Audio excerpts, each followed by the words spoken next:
नमस्कार दोस्तों, स्वागत है टेक गुरु बीबीयू विकास यूट्यूब चैनल में आपका पुनः स्वागत है। दोस्तों की जैसा आप स्क्रीन पर देख पा रहे हैं, preparation of surface prior to painting sheet 2।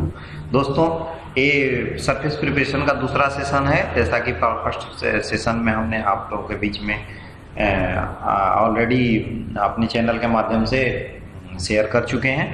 दोस्तों पहला जो सेशन था हमारा, उसमें हमने डिस्कस किया था, एक्सप्लेन किया था अबाउट सरफेस प्रिपरेशन जो रेफरेंस स्टैंडर्ड है SSPC और SIS के अकॉर्डिंग SIS के बारे में डिस्कस किया था, और पार्टिकुलरली किस मेथड के लिए कौन सा सरफेस प्रिपरेशन मेथड हमको अपनाना है, जो रिक्वायरमेंट है उसके अकॉर्डिंग कौन सा रेफरेंस स्टैंडर्ड का यूज करते हैं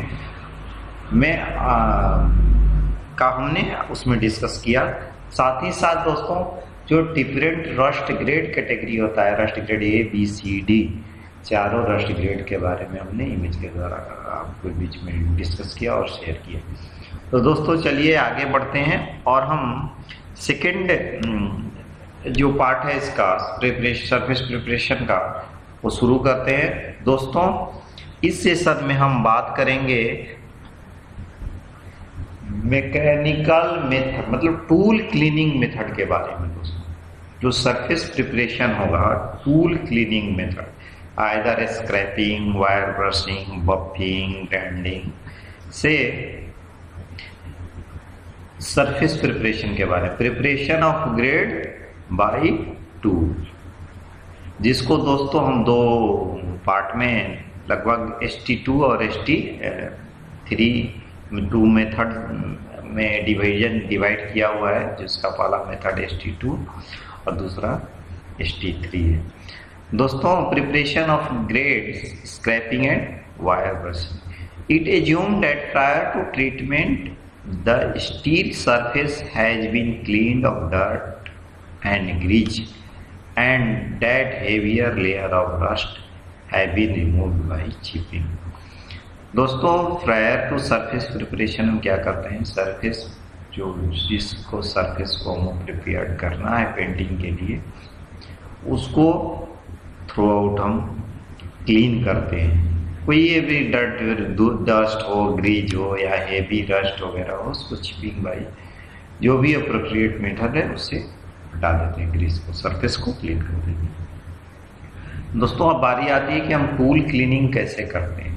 तो टूल क्लीनिंग का दोस्तों दो मेथड है, जो कि SSPC स्टैंडर्ड के अकॉर्डिंग एक ST2 और दूसरा डिफाइंड होता है ST3। दोस्तों ST2 क्या होता है, ST2 throughout scraping and wire brushing, machine brushing, grinding etc, मतलब जो भी सरफेस हमको प्रिपेयर करना है थ्रू आउट उसको क्लीनिंग करेंगे हम। ST2 मेथड से में हम जो क्लीनिंग करेंगे वो थ्रू आउट होगा। और बात करेंगे अगर ST3 का, तो ST3 मेथड में भी वेरी थ्रू, मतलब जितना मैक्सिमम पॉसिबल है दोस्तों, वायर ब्रशर या फिर मशीन क्लीनिंग स्क्रैपिंग से पॉसिबल है, उसको हम रिमूव करते हैं। चलिए ST2 के बारे में और आगे देखते हैं दोस्तों। The treatment shall remove loose mill scale, rust and foreign matter. Finally the surface is cleaned with vacuum cleaner, clean dry compressed air और ए क्लीन ब्रश।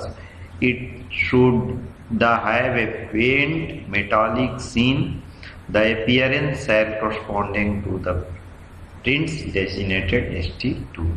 दोस्तों जब इसको क्लीन करते हैं तो कैसा होना चाहिए, कोई भी मिल स्केल नहीं होना चाहिए, रस्ट नहीं होना चाहिए, फॉरेन मैटर नहीं होना चाहिए, और जो मेटालिक सरफेस है, it should be have a फेंट मेटालिक सरफेस, एक फेंट मेटालिक सरफेस अपीयर होना चाहिए।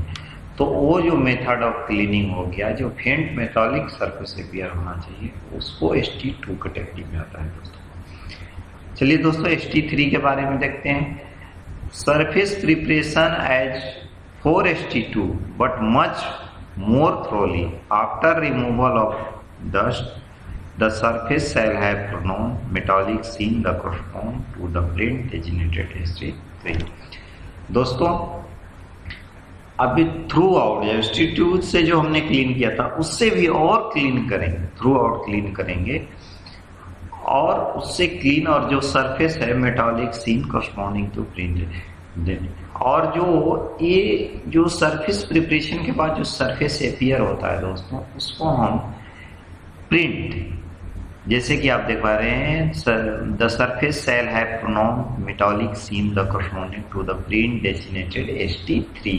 ST3 का जो मेटालिक सरफेस का जो इमेज होता है उससे कंपैरेटिवली हम तुलना करेंगे कि ये अचीव हुआ कि नहीं। सिमिलरली ST2 में भी ST3 में दोस्तों दोनों में हम कंपैरेटिवली स्टडी करेंगे कि उसको अचीव हुआ कि नहीं। अगर ST2 के अकॉर्डिंग इमेज के अकॉर्डिंग मेरा सरफेस आया तो ST2, ST3 के अकॉर्डिंग आया तो ST3, बट जो हमें रिक्वायर्ड है, जो मेरा रिक्वायरमेंट है उसके अकॉर्डिंग, अगर ST3 के अकॉर्डिंग मेरा रिक्वायरमेंट है तो सरफेस प्रिपरेशन ST3 के अकॉर्डिंग ही होना चाहिए।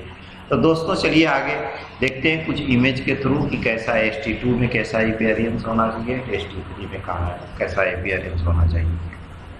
जैसे दोस्तों स्क्रीन पे आप देख पा रहे हैं इमेज में, preparation grade scraping and wire brushing BST2 मतलब दोस्तों B जो है यहाँ पे है वो रस्ट ग्रेड और ST2 मेथड ऑफ क्लीनिंग है।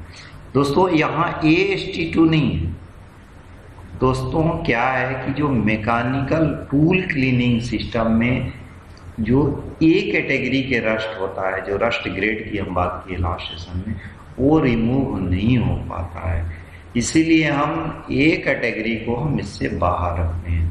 हम रस्ट ग्रेड B से यहाँ शुरू करते हैं, B C D। ए में मैकेनिकल क्योंकि जो स्केल होता है वो पूरा चिपका होता है सब मेटालिक सरफेस से, वो मैकेनिकल जो है टूल क्लीनिंग से उस स्केल को, मिल स्केल को रिमूव करना पॉसिबल नहीं है, इसलिए उसको इस कैटेगरी में नहीं डालते हैं टूल क्लीनिंग उसको, इसलिए उसका जो रस्ट ग्रेड ये होता है उसको टूल क्लीनिंग नहीं करते हैं क्योंकि उस सरफेस कुछ इम्पैक्ट ही नहीं होगा। तो दोस्तों आगे बढ़ते हैं और देखिए अब B से शुरू करते हैं, rust grade B C D का डिस्कशन करेंगे बाय टूल क्लीनिंग। तो दोस्तों देखिए सरफेस जो है जो स्क्रीन पे अपीयर होता है और रस्ट ग्रेड B और standard tool cleaning method ST2 का है। दोस्तों आगे बढ़ते हैं और फिर देखिए अब देखते हैं scraping and wire brushing BST3, rust grade B और मेथड ऑफ क्लीनिंग ST3। दोस्तों देखिए 2 के कंपैरेटिवली जो 3 है का सरफेस है वो ज्यादा क्लीन है। ठीक है दोस्तों आगे बढ़ते हैं और देखते हैं preparation of grade scraping and wire brushing CST2। दोस्तों जैसा स्क्रीन पर आप देख पा रहे हैं इस मेथड ऑफ जो अपीयरेंस है वो CST2 है। उससे पहले बता दें दोस्तों, लास्ट सेशन में हम जिक्र कर चुके हैं आप लोगों के बीच में कि जो B ग्रेड का जो होता है, जो B ग्रेड रस्ट ग्रेड होता है उसमें फ्लैकिंग शुरू हो जाता है किसका, मील स्केल का, बट C ग्रेड में कंप्लीट फ्लैक्ट अवे होता है, कंप्लीट वो निकल गया रहता है। तो इसलिए आप देखिए इसमें जो C ग्रेड में CST2 में इसमें हमको माइनर कहीं कहीं मील स्केल या नहीं विजिबल होगा। अब दोस्तों देखिए लास्ट सेकेंड CST3 जैसा कि आप स्क्रीन पर देख पा रहे हैं दोस्तों, जो स्टैंडर्ड जो रस्ट ग्रेड C का स्टैंडर्ड टूल क्लीनिंग मेथड 3 से किए हैं। इसमें जो मेटालिक सरफेस है वो देखिए कैसा अपीयरेंस हो रहा है, जो B के अपेक्षा जो C का क्लीनिंग है वो ज़्यादा अच्छा है, इसीलिए वो throw ST2 throw cleaning and ST3 जो है वो वेरी थ्रो क्लीनिंग है। दोस्तों आगे बढ़ते हैं और देखिए preparation of grade scraping and wire brushing DST2। जैसा कि दोस्तों बता दें ये जो है रस्ट ग्रेड D ग्रेड में जो मेटालिक सरफेस है, जो स्टील सरफेस है वो D ग्रेड का रस्ट पकड़ लिया है, इसमें D ग्रेड में आ गया है और उसको जो टूल मेथड ST2 मेथड से करेंगे क्लीनिंग तो ऐसा अपीयरेंस होगा। नेक्स्ट दोस्तों बात करते हैं preparation, grade, scraping and wire brushing DST3। देखिए दोस्तों ए उससे ज़्यादा जो है DST2 से ज़्यादा DST3 क्लीन है। दोस्तों आप तो समझ ही गए कि जो टोटल रस्ट ग्रेड है उसको हम 4 कैटेगरी में डिवाइड करते हैं। जो first category rust grade A है उसमें मैकेनिकल टूल क्लीनिंग पॉसिबल नहीं है, इसलिए वो अलग रखते हैं। बाकी जो टूल क्लीनिंग मेथड है वो 2 प्रकार से होता है, standard ST2 and ST3। Throw cleaning, surface cleaning ST2 and ST3 जो होता है वेरी थ्रू सरफेस क्लीनिंग होता है। दोस्तों अगर इमेज की बात करते हैं तो टोटल 6 इमेज इसमें अगर मैकेनिकल टूल क्लीनिंग की बात करते हैं तो इसमें टोटल 6 इमेज आपको मिलेगा, जिससे हम कंपैरेटिवली कंपेयर करके हम देखते हैं कि ये जो मेथड ऑफ क्लीनिंग है मेरा क्या है और इसके को फॉलो किया है, मतलब इसको अगर ST2 ST3 जो भी मेथड है उसको वो अचीव किया है कि नहीं है। तो दोस्तों अगर बात करते हैं रस्ट ग्रेड बी का, BST2 BST3, सी का CST2 CST3, डी का DST2 DST। टोटल 6 दोस्तों है जिसमें 6 इमेज अपीयर होगा और इससे हम कंपेयर करके पता करते हैं कि ये कौन सा ग्रेड में क्लीनिंग है। दोस्तों अब इस टॉपिक को मैकेनिकल जो टूल क्लीनिंग मेथड है इसमें 6 आप लगभग आप समझ ही गए होंगे कि इसको डिस्क्राइब कैसे करते हैं, इसका सरफेस कैसे अपीयर होता है, इसको कंपेयर कैसे करते हैं। दोस्तों नेक्स्ट सेक्शन में हम इस सेशन को दोस्तों हम मैकेनिकल जो टूल क्लीनिंग मेथड है वहीं खत्म करते हैं और नेक्स्ट में हम ब्लास्ट क्लीनिंग की बात करेंगे। तब तक के लिए दोस्तों नमस्कार, ओके, बाय बाय।